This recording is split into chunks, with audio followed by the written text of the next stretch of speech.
प्यारे दोस्तों, अव्यय जिसे अविकारी शब्द भी कहा जाता है, ये क्या होता है, इसके कौन कौन से भेद होते हैं, आज की क्लास में हम जानने वाले हैं। अगर आपका कोई भी एग्जाम हो, अगर हिंदी आता है ना, तो ये टॉपिक बहुत ही ज़्यादा इंपॉर्टेंट होने वाला है। अगर आज आप इस क्लास को कर लोगे तो ये बिल्कुल आपके दिमाग में छप जाएगा। तो अव्यय जिसे अविकारी शब्द भी कहा जाता है, अर्थात जो शब्द लिंग, वचन, पुरुष, कारक या काल के अनुसार अपना रूप नहीं बदलते हैं, ज्यों का त्यों ही रहते हैं, वो अव्यय या अविकारी शब्द कहलाते हैं। अब अव्यय के मुख्यतः 5 भेद होते हैं। पहला होता है क्रिया विशेषण अव्यय, दूसरा संबंध बोधक अव्यय, तीसरा समुच्चय बोधक अव्यय, और चौथा होता है विस्मयादि बोधक अव्यय, और पांचवा निपात होता है। ज्यादातर आपको 4 देखने को मिलते हैं, लेकिन एक मैंने यहाँ पे 5वां भी बता दिया है, क्योंकि कभी कभी क्या होता है, इसके मुख्य भेद में 5 भी आ जाते हैं और ज्यादातर 4 ही होते हैं, तो आपको पूरा 5 पढ़ना। अब आइए एक एक को हम बहुत ही अच्छे से समझते हैं। पहला है क्रिया विशेषण अव्यय। अब क्रिया विशेषण अर्थात जो शब्द क्रिया की विशेषता बताते हैं वो क्रिया विशेषण अव्यय कहलाते हैं। अब क्रिया विशेषण अव्यय के भी टोटल 5 भेद होते हैं। अब ये आपको रटना नहीं है, सिर्फ आपको यहाँ पे पहचानने का एक छोटा सा तरीका है। अगर आपको क्रिया से कब, कहाँ, कैसे, कितना, क्यों ये शब्द का उत्तर मिल जाए ना, तो ये सारे प्रकार आपके क्रिया विशेषण के होते हैं। जैसे यहाँ पर देखना कालवाचक। अब काल यानी होता है समय, और समय किसको बताता है, कब। उसी प्रकार दूसरा है स्थानवाचक। स्थान यानी जगह, तो जगह हमारा बताता है कहाँ, क्रिया कहाँ हुई। तीसरा है रीतिवाचक। रीति का मतलब होता है ढंग या तरीका, किस तरीके से हुआ, कैसे हुआ, तो ये हमारा बताता है कैसे को। अगला है परिमाणवाचक। परिमाण यानी होता है क्वांटिटी, मतलब कितना, तो इसके लिए शब्द है कितना। अगला है कारणवाचक। यहाँ पर हमको कारण का पता चलेगा कि किस कारण से हुआ, मतलब क्यों हुआ, यहाँ पर इसके लिए शब्द है क्यों। अब इनको एक एक करके अच्छे से जानते हैं। पहला है कालवाचक। अब काल यानी होता है समय। अब समय क्या बताता है कि कोई भी कार्य जो है वो कब हुआ, किस समय हुआ, तो अर्थात जो क्रिया के समय का बोध कराए वहां पर कालवाचक होता है।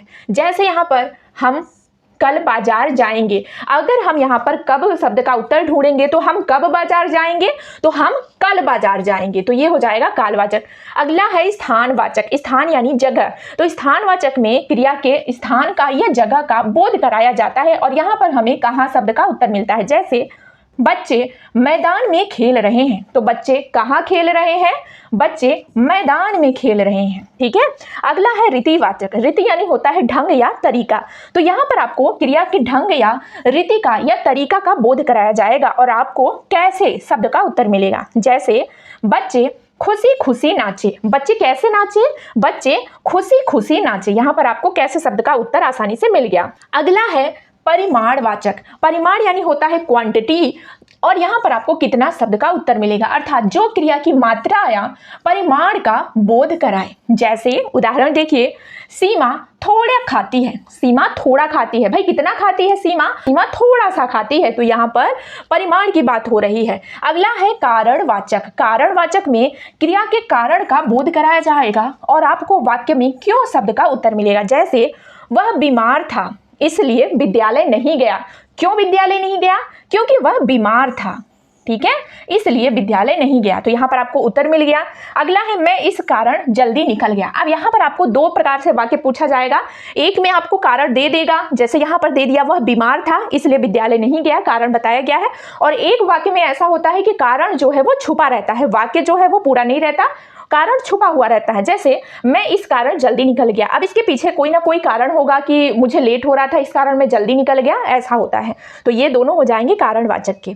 तो ये हमारा पूरा 5 हो गया क्रिया विशेषण अव्यय के प्रकार। अब अगला हमारा आ जाएगा अव्यय का दूसरा प्रकार, संबंध बोधक अव्यय। अब संबंध से ही पता चल रहा है, 2 शब्दों के बीच संबंध बताने वाले जो शब्द होते हैं ना, वो संबंध बोधक अव्यय में आते हैं। कैसे पहचानने का तरीका है, वाक्य में आपको के अलावा शब्द आता है, जैसे के ऊपर, के नीचे, के पास, के पीछे, के सामने, के लिए, के बिना, यानी के वर्ड से जुड़ा शब्द आपको नजर आएगा ही आएगा वाक्य में। जैसे पेड़ के ऊपर बंदर है। अब यहाँ पर आपको के ऊपर पहले पहचानने का तरीका नजर आ गया, के ऊपर है, किसके ऊपर बंदर है, तो पेड़ के ऊपर, तो यहाँ पर बंदर और पेड़ का संबंध बताया जा रहा है। अगला है राम के लिए मैं पुस्तक लाया। किसके लिए पुस्तक लाया? राम के लिए। तो यहाँ पर के लिए शब्द आ गया और यहाँ पर पुस्तक का संबंध किससे है? तो राम से है। अगला है समुच्चय बोधक अव्यय। अब ये क्या होता है? दो शब्दों या वाक्यों को जोड़ने वाले शब्द इसमें नजर आते हैं। जैसा आपने मिश्रित वाक्य में पढ़ा होगा ना, उसमें भी दो वाक्यों को जोड़ने के लिए कुछ शब्द का प्रयोग किया जाता है, वैसे ही ये हमारा समुच्चय बोधक अव्यय होता है। इसके पहचानने का तरीका वही है, वाक्यों के बीच में जोड़ने वाले शब्द आएंगे जैसे और, या, लेकिन, इसलिए, क्योंकि। ये जो शब्द हैं ये दो वाक्यों को जोड़ते हैं। जैसे चाय या कॉफी लाओ। अब यहाँ पर चाय या कॉफी को जोड़ा गया है या शब्द से। अगला है मैंने मेहनत की इसलिए सफल हुआ। मैंने मेहनत की इसलिए सफल हुआ, यहाँ पर भी दो वाक्यों को इसलिए शब्द से जोड़ा गया है। अगला है विस्मयादि बोधक अव्यय। जो हमारे मन के भाव होते हैं जैसे खुशी, दुख, आश्चर्य, डर आदि, ये प्रकट करने वाले जो शब्द होते हैं ना, वो विस्मयादि बोधक अव्यय कहलाते हैं। बहुत ही आसान है। ऐसे शब्दों के बाद हमेशा आपको विस्मयादि बोधक चिन्ह नजर आएगा ही आएगा, जो कुछ इस प्रकार से होता है। जैसे उदाहरण देखिए, अरे तुम कब आए। तो यहाँ पर आपको ये अरे जो है ये विस्मयादि बोधक शब्द है और इसके बाद में आपको यहाँ पे चिन्ह नजर आ रहा है। अगला उदाहरण है छी, यहाँ बहुत गंदगी है। तो यहाँ पर भी आपको छी शब्द के बाद विस्मयादि बोधक चिन्ह नजर आ रहा है। अगला है निपात, 5वें नंबर का। तो ऐसे अव्यय शब्द जो वाक्य में किसी शब्द या भाव पर विशेष बल, जोर या निश्चितता प्रकट करते हैं। सिंपल सा आप समझिए, वाक्य जो है निपात के बिना भी पूरा रहता है, लेकिन जो निपात के जो शब्द होते हैं वो आके थोड़ा वाक्य में जोर प्रकट कर देते हैं। जैसे यहाँ पर देखिए, वाक्य में हमेशा आपको ही, भी, तो, तक, भर, मात्र, केवल आदि ऐसे शब्द नजर आएंगे ही आएंगे। जैसे उदाहरण है, राम ही प्रथम आया। अब हम वाक्य को अगर हम राम ही को हटा देंगे तब भी वाक्य हमारा पूरा है और सही है। राम प्रथम आया, ये भी सही वाक्य है। लेकिन अगर हमने इसमें राम ही प्रथम आया वाक्य में थोड़ा सा जोर डालने के लिए ही लगा दिए, तो ये थोड़ा सा वाक्य में जोर डल गया, यही निपात कहलाता है। अगला है सीता भी विद्यालय आई। अब यहाँ पर ऐसा भी कह सकते हैं, सीता विद्यालय गई या फिर सीता भी विद्यालय गई। इससे थोड़ा सा वाक्य में जोर पड़ता है। तो निपात का जो कार्य होता है वो यही होता है। ऐसे अव्यय शब्द होते हैं जो वाक्य में जुड़कर वाक्य पर थोड़ा सा जोर डाल देते हैं, बल डाल देते हैं। तो ये है हमारे अव्यय या अविकारी शब्द के पूरे प्रकार।